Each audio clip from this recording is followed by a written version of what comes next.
ನಮಸ್ತೆ ವೀಕ್ಷಕರೇ, ಸುದ್ದಿಗಾರ ಲೇಡೀಸ್ಗೆ ಸ್ವಾಗತ. ನಾನು ನಿಮ್ಮ GM ರಾಜಶೇಖರ್.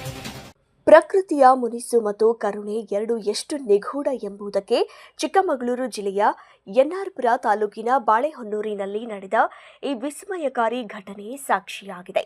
ಪ್ರಕೃತಿಯ ಅಗಾಧ ಶಕ್ತಿಯ ಮುಂದೆ ಮನುಷ್ಯ ಎಷ್ಟು ಕುಬ್ಜ ಎಂಬುದನ್ನು ಭದ್ರಾ ನದಿ ಮತ್ತೊಮ್ಮೆ ಸಾಬೀತುಪಡಿಸಿದೆ. ಕಳೆದ ಕೆಲವು ದಿನಗಳಿಂದ ತೀವ್ರ ಮಳೆ ಕೊರತೆಯಿಂದಾಗಿ ಭದ್ರಾ ನದಿ ಸಂಪೂರ್ಣವಾಗಿ ಬತ್ತಿ ಹೋಗಿತ್ತು. ಸುಮಾರು 3 ದಶಕಗಳ ಬಳಿಕ ನದಿಯ ತಳಭಾಗ ಗೋಚರಿಸಿ ಒಡಲು ಬರಿದಾಗಿತ್ತು.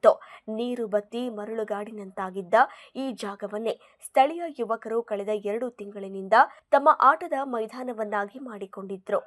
ಸೋಮವಾರವೂ ಯುವಕರು ಇದೇ ನದಿಯ ಪಾತ್ರದಲ್ಲಿ ವಾಲಿಬಾಲ್ ಕೋರ್ಟ್ ನಿರ್ಮಿಸಿಕೊಂಡು ಅತ್ಯಂತ ಉತ್ಸಾಹದಿಂದ ಆಟವಾಡಿದ್ರು.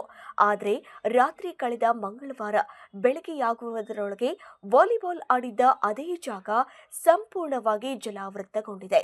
ರಾತ್ರೋರಾತ್ರಿ ನದಿಯ ನೀರಿನ ಮಟ್ಟ ಭಾರೀ ಪ್ರಮಾಣದಲ್ಲಿ ಏರಿಕೆಯಾಗಿದ್ದು, ನಿನ್ನೆ ಆಟವಾಡಿದ್ದ ಜಾಗದಲ್ಲಿ ಇಂದು ಕಾಲಿಡಲು ಆಗದ ಪರಿಸ್ಥಿತಿ ನಿರ್ಮಾಣವಾಗಿದೆ.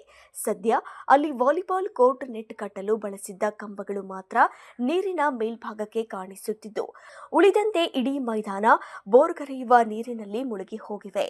ಕಣ್ಣೆದುರೇ ನಡೆದ ಈ ದಿಢೀರ್ ಬದಲಾವಣೆಯನ್ನ ಕಂಡು ಸ್ಥಳೀಯರು ಆಶ್ಚರ್ಯಚಕಿತರಾಗಿದ್ದಾರೆ.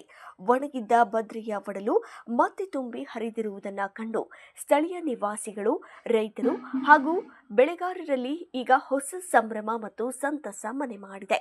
ಪ್ರಕೃತಿಯ ಈ ಕ್ಷಣಾರ್ಧದ ಲೀಲೆ ಎಲ್ಲರನ್ನ ಮಂತ್ರಮುಗ್ಧರನ್ನಾಗಿಸಿದೆ.